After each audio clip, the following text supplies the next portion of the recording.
எத்தனை திருஷ்டி போட்டு வச்சிருக்காங்க உங்க அம்மா. அத்தனை திருஷ்டியா என் செல்லக்குட்டிக்கு? என்னம்மா தூக்கம் வருதா? கண்ணு மூடுங்க. தூங்குங்க. அப்படித்தான். என்னத்த அவ தூங்க மாட்டேங்கிறாளா? ஆமாமா தூங்க மாட்டேங்கிறா. முழிச்சு அப்படியே பாத்துட்டு நேரம் தான், கொஞ்ச நேரத்துல தூங்கிடுவா. அப்படியா? சரி சரி சரி. அத்தை வாமா ரேவதி. ரேவதி வா. ரேவதி எப்படி இருக்க? நல்லா இருக்கேன்க்கா, நீ எப்படி இருக்க? நல்லா இருக்கேன். நீ எப்படிமா இருக்க? நல்லா இருக்கேன். சரி சரி சரி. குழந்தை தூங்க வச்சுட்டு வரேன். சரி நீ வா. என்னடா செல்லம், தூங்குங்க. அப்படிதான் தூங்கு தூங்கு. நானே உனக்கு போன் பண்ணலான்னு தான் இருந்தேன். நீயும் மகேஷும் சொன்ன மாதிரி அந்த பெரியவரையும் ஒரு குடும்பத்தையும் உங்க வீட்டுக்கு கூட்டிட்டு வந்துட்டீங்களா? கூட்டிட்டு வந்துட்டோம்க்கா. அவங்க எங்க கூட வந்து சேர்ந்ததுக்கு அப்புறம் எங்களுக்கு அவங்களுக்கும் நாங்களும் ஒத்தியாசையா இருக்கிறது மனசுக்கு பெரிய ஆறுதலாவும் திருப்தியாவும் இருக்குக்கா. ஆனா ஒண்ணுக்கா, நானும் மகேஷும் அவங்களுக்கு ஹெல்ப் பண்ணோன்னு நினைக்க மட்டும் செஞ்சமே ஒழிய உண்மையிலேயே அவங்களுக்கும் எங்களுக்கும் கடவுள் மாதிரி உதவி செஞ்சிட்டு இருக்கிறது விஸ்வா மாமா தான்க்கா. மகேஷ்க்கு விஸ்வா மாமா மட்டும் இப்படி ஒரு வேலை கொடுக்கலன்னா எங்களோட சேர்த்து அந்த பெரியவங்க குடும்பமும் ரொம்ப கஷ்டப்பட்டிருக்கோம்க்கா. எங்களுக்கு இப்படி ஒரு உதவி செஞ்ச மாமாவுக்கும் மாமாவை பெத்த அத்தைக்கும் நானும் மகேஷும் ஜென்மம் முழுக்க நன்றி கடன் பட்டிருக்கோம்க்கா. நீ சொல்றது சரிதான் ரேவதி. ஆனா அந்த நன்றிய நீயும் மகேஷும் கடைசி வரைக்கும் மறக்காம மனசுக்குள்ளேயே வச்சிட்டு இருக்கணுமே ஒழிய அத்தைகிட்டயும் அவர்கிட்டயும் அடிக்கடி வெளிப்படுத்தி அவங்கள தர்ம சங்கடப்படுத்த கூடாது. சரிக்கா.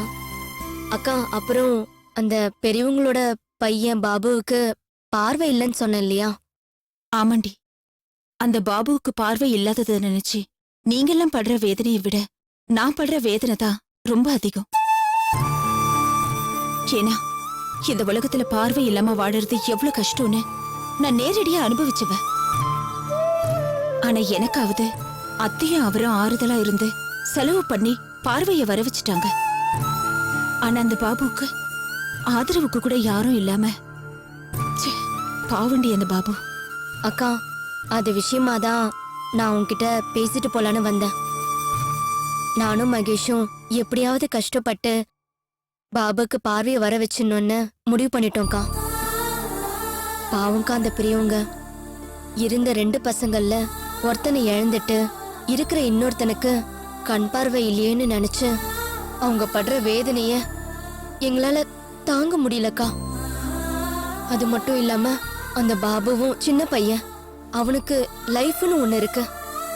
அதுக்காக தான்க்கா அவனுக்கு கண் ஆபரேஷன் பண்றத பத்தி உன்கிட்ட பேசிட்டு போலான்னு வந்தேன். ஆமா, உன் கண் ஆபரேஷனுக்கு எவ்வளவு செலவாச்சு? செலவெல்லாம் அப்புறம் யோசிக்கலாண்டி. முதல்ல எனக்கு ஆபரேஷன் பண்ண டாக்டர் கிட்ட பாபுவை கூட்டிட்டு போய் கன்சல்ட் பண்ணுங்க. நான் வேணா மாமா கிட்ட சொல்லி அப்பாயின்மெண்ட் வாங்க சொல்றேன். சரிக்கா, ரொம்ப தேங்க்ஸ்க்கா. என்ன ரேவதி, உங்க அக்கா கிட்ட மட்டும்தான் பேசுவியா? என்கிட்ட எல்லாம் பேச மாட்டியா? ஐயோ, என்னத்தை எப்படி சொல்லிட்டீங்க? உங்களையும் விஸ்வா மாமாவையும் மறந்தா நானும் மகேஷும் மனுஷங்களே கிடையாது அத்தை. என்னம்மா ரேவதி, என்னென்னமோ பேசிட்டு இருக்க? அப்படியெல்லாம் ஒண்ணுமே இல்லம்மா. நந்தினி, குழந்தை தூங்கிட்டா ரேவதியை கூட்டிட்டு போய் குழந்தை பக்கத்துல உட்காந்து பேசிட்டு சமையல நான் பாத்துக்கிறேன். இல்ல, சமையல் இப்ப முடிஞ்சிடும். நீங்க போய் பாப்பா பக்கத்துல இருந்து பாத்துக்கங்க. நான் இதை இப்ப முடிச்சு சொன்ன கேளு நந்தினி. இங்க என்ன கல்யாணத்துக்கா சமைக்கிறோம்? நான் பாத்துக்கிறேம்மா. அக்கா தங்கச்சிங்க பேசிக்கிறதுக்கு 1000 விஷயங்கள் இருக்கும். கூட்டிட்டு போய் பேசு. மாலா. அம்மா.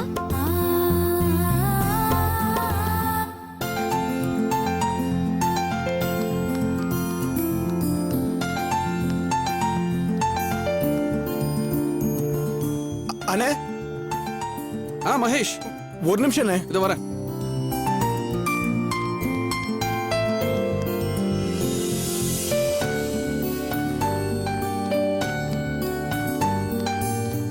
வாயா. அண்ணே. என்னையா நீ பயங்கர பிஸி ஆயிட்ட? நானே உன்னை அப்பாயின்மெண்ட் வாங்கிட்டு தான் பார்க்கணும் போல இருக்கு. ஐயோ, அப்படிலாம் இல்லண்ணே. ஒர்க் எல்லாம் பிடிச்சிருக்கா? ரொம்ப பிடிச்சிருக்கு. சந்தோஷமா இருக்கியா? ரொம்ப சந்தோஷமா இருக்கேன். ஒரே இடத்துல உட்காந்து பாக்குற வேலையா இல்லாம 4 இடத்துக்கு போய் 4 பேரை பாக்குறது ரொம்ப சந்தோஷமாவும் நல்ல எக்ஸ்பீரியன்ஸாவும் இருக்குண்ணே. சரி, அப்புறம் இந்தாங்கண்ணே, பாருங்கண்ணே.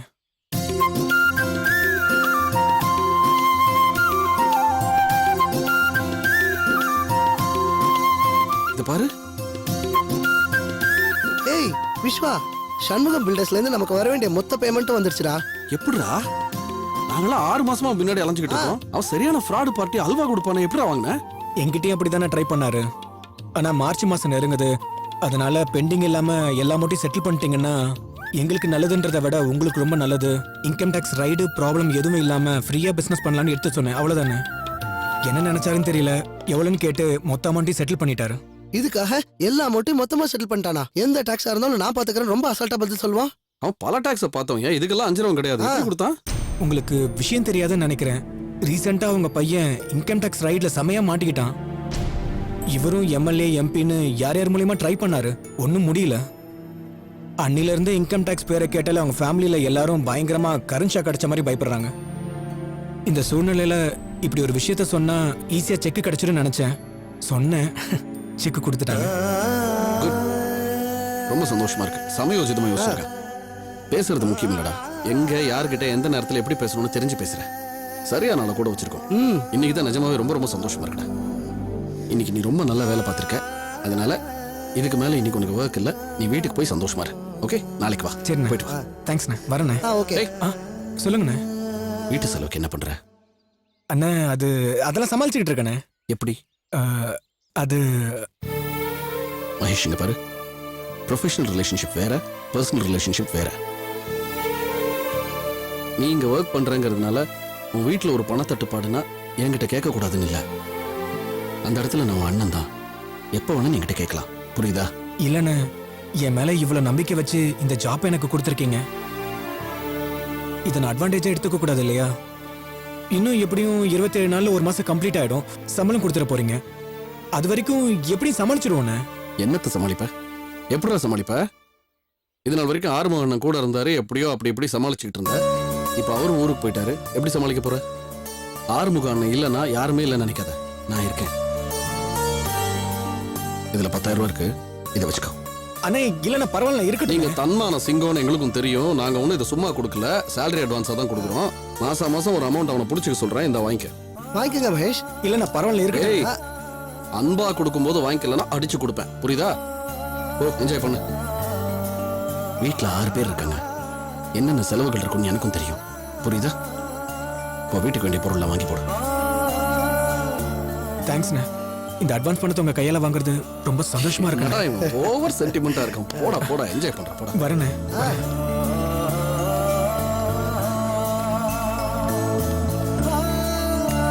மச்சான், இந்த விஷயம் எனக்கு தோணலைடா. இது ஒன்றும் பெரிய விஷயம் இல்லடா. நமக்கு தேவையான வேலையை அவன்கிட்ட இருந்து வாங்கிக்கிறோம்ல, அவனுக்கு தேவையானதை நம்ம தானே பார்த்து கொடுக்கணும். அப்படி தந்தா தாண்டா முதலாளி. அதான் என் விஸ்வா. நீங்களாவது சாப்பிடுங்கம்மா. வா மகேஷ். என்ன ரேவதி, எல்லாரும் வெளியில உட்காந்துட்டு இருக்கீங்க? சரி, எல்லாரும் சாப்பிட்டீங்களா? இல்லங்க, உங்களுக்காக தான் நாங்க வெயிட் பண்ணிக்கிட்டு இருக்கோம். நீங்க போய் கை காலெல்லாம் கழுவிட்டு வாங்க. என்ன ரேவதி, என் ஒருத்தனுக்காக எல்லாரும் வெயிட் பண்ணிக்கிட்டு இருக்கீங்க? அப்பா அம்மாவது சாப்பிட வச்சிருக்கலாம்ல? இரு ரேவதி எங்களை சாப்பிடதான்பா சொல்லுச்சு. ஆனா நாங்க தான் நீ வந்ததுக்கு அப்புறம் சேர்ந்து சாப்பிடலாம்னு ஆசைப்பட்டோம். அது தப்பா? அப்படியா? சாரிமா, வர கொஞ்சம் லேட் ஆயிடுச்சு. சரி, நான் கை கால் அலம்பிட்டு வந்துடுறேன், எல்லாரும் ஒண்ணா உட்காந்து சாப்பிடலாம். அம்மா, சொல்ல மறந்துட்டேன், இதுல 10,000 பணம் இருக்கு. சாமி படத்துக்கு முன்னாடி வச்சு கும்பிட்டு எடுத்து வைங்கம்மா.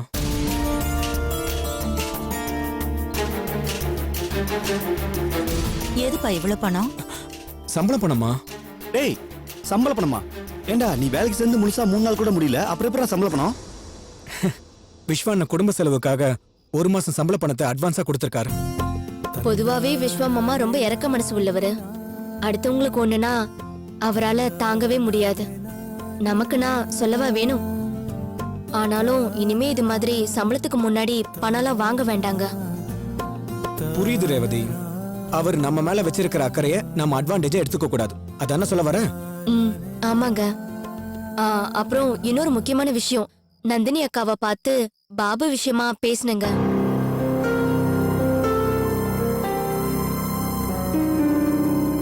அக்காவுக்கு ஆபரேஷன் பண்ண டாக்டரையே கன்சல்ட் பண்ணலான்னு அவர்கிட்டயே அப்பாயின்மெண்ட் வாங்கி தரதா சொல்லிருக்காங்க. அந்த டாக்டர் அக்காவுக்கு பார்வையை கொண்டு வந்த மாதிரி பாபுவுக்கும் கண்டிப்பா பார்வையை கொண்டு வந்துருவார்னு எனக்கு நம்பிக்கை இருக்கு.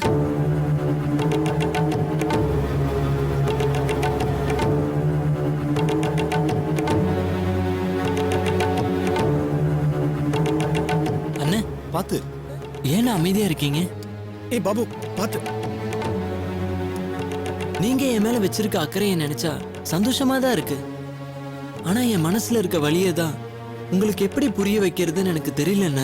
பாபு உன் வலி எனக்கு புரியாம இல்ல, ஆனா அதே நேரத்துல உன் வாழ்க்கையும் வீணாயிடக்கூடாதுன்னு நான் யோசிக்கிறேன்.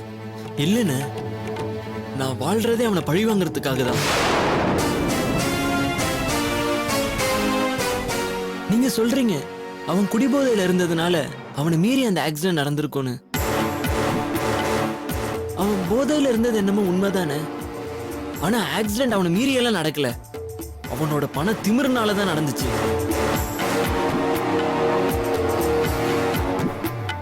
நம்ம கிட்ட தான் பணம் இருக்கே, நம்மள எவன் என்ன பண்ணிட முடியும்ன்ற திமிர்ல தானே அவன மாதிரி ஆளுங்களாம் குடிச்சு இந்த மாதிரி தாறுமாறா கார் ஓட்டுறாங்க. எனக்கு நல்லா ஞாபகம் இருக்குன்னு, அவனும் அதே பண திமிர்ல தான் எங்க மேல வேணும்னே காரை கொண்டு வந்து இடிச்சான். இல்ல பாபு, அது சரிண்ணே, நீங்க சொல்ற மாதிரியே போதையிலேயே அவனை மீறி அந்த ஆக்சிடென்ட் நடந்ததாவே இருக்கட்டும். ஆனா அவன் போதைக்கு எங்க குடும்பமே சீரழிஞ்சு போச்சேன்னு. வாழ வேண்டிய வயசுல அநியாயமா என் அண்ணன் போய் சேர்ந்துட்டான். எனக்கு பார்வை போயிடுச்சு. 2 ஆம்பளை பசங்களை பெத்தும் என் அப்பா அம்மா படாத கஷ்டம்லாம் படுறாங்க. இது எல்லாத்துக்கும் காரணம் அவன் தான். நானு அவனை மன்னிச்சு விட மாட்டேன்னு. இந்த விஷயத்துல மட்டும் நான் யாரு பேச்சையும் கேட்க தயாரா இல்ல. என்ன மன்னிச்சிருங்க. பாபு பாபு மெதுவா. என்னங்க இது? சேர் இருக்கு பார்த்து.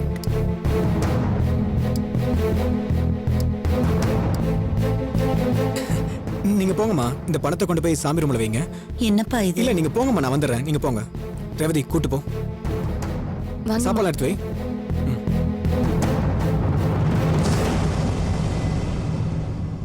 மகேஷ், பாபு பேசுனதை மனசுல வச்சுக்காத. ஐயோ அப்பா, அதெல்லாம் ஒண்ணு இல்லப்பா, நான் கை கால் கழுவிட்டு வந்துடுறேன். நீங்க போங்க, நீங்க முதல்ல போய் சாப்பிடுங்க, நான் அதை வந்துடுறேன்.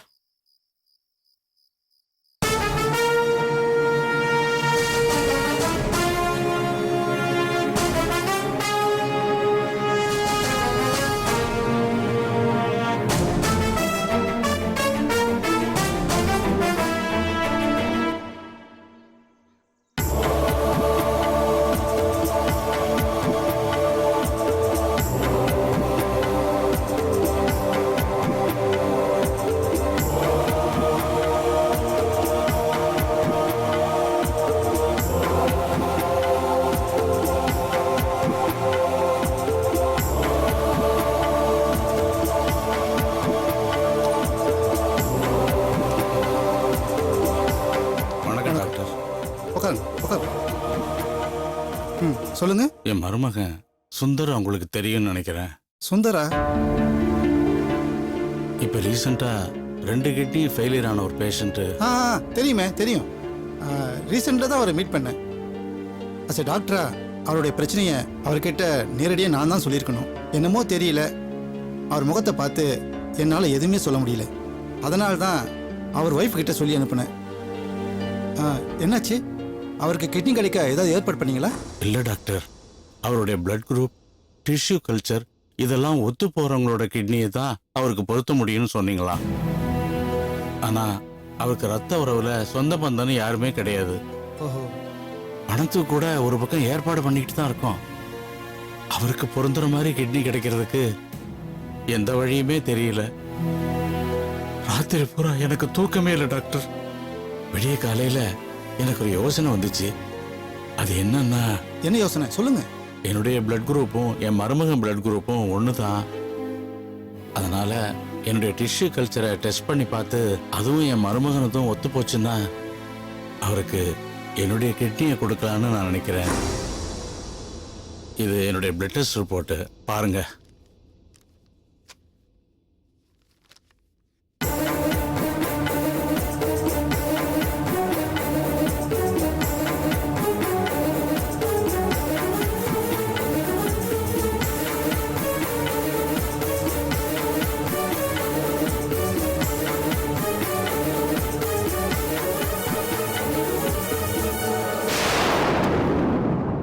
மிஸ்டர் ரங்கநாதன், நீங்கள் படித்தவர், உங்களுக்கு இந்த விஷயம் தெரியலங்கிறது எனக்கு ரொம்ப ஆச்சரியமாக இருக்குது.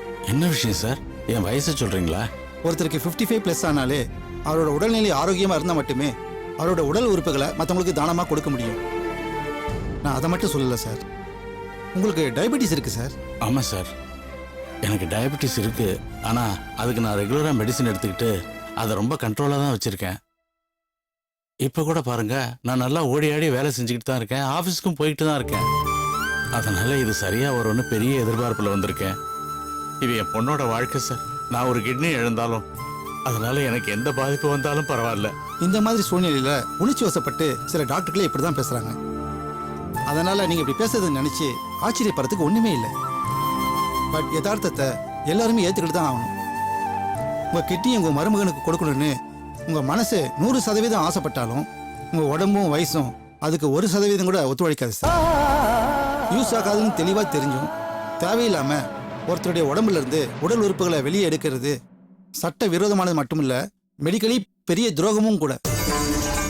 அதனால் வேறு வழியே இல்லை மிஸ்டர் ரங்கநாதன். அவருடைய உடல்நிலைக்கும் வயசுக்கும் பொருந்துற மாதிரி ஒரு கிட்னிக்கு ஏற்பாடு பண்ணுங்க.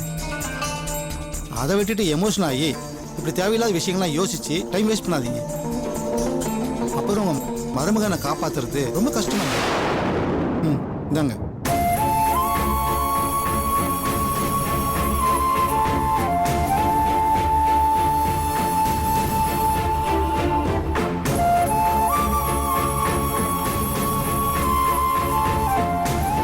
நான் வரேன் டாக்டர்.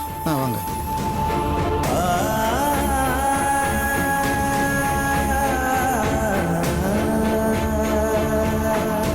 நான் வேலையிலேருந்து விஆர்எஸ் கொடுத்துடலான்னு முடிவு பண்ணியிருக்கேன்.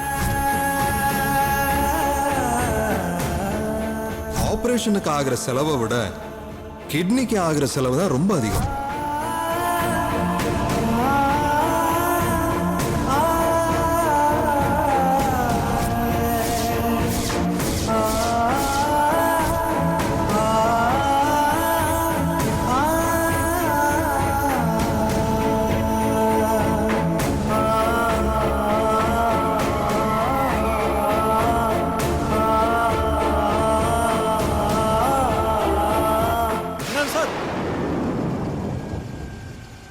சார், ஒரு நிமிஷம் வண்டியை பார்க் பண்ணிட்டு வந்துடுறேன்.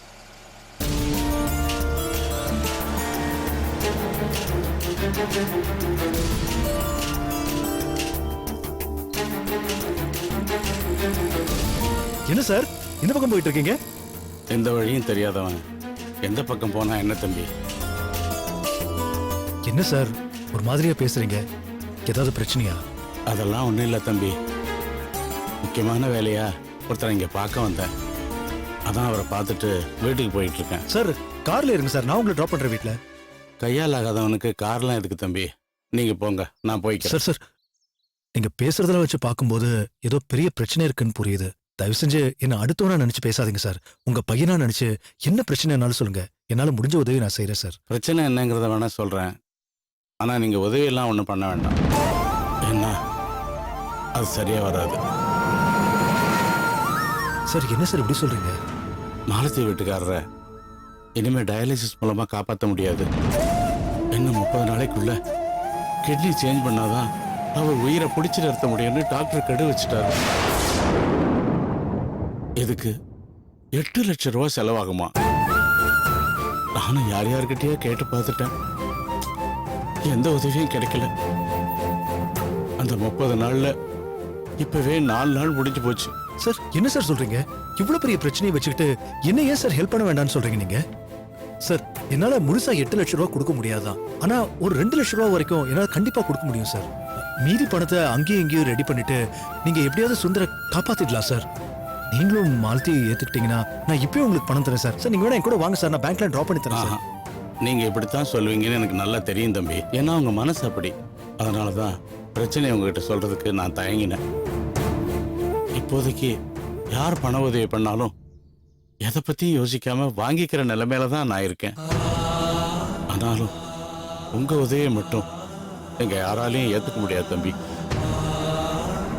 வீட்டு போன தொந்தரவை திரும்பவும் வீட்டுக்கு கூட்டிட்டு வரதுக்கு யாருமே விரும்ப மாட்டாங்க. தம்பி, நீங்க நல்லவர் தான். உங்ககிட்ட கடன் கேட்டு கையேந்துறதுல எந்த தப்பும் இல்லை.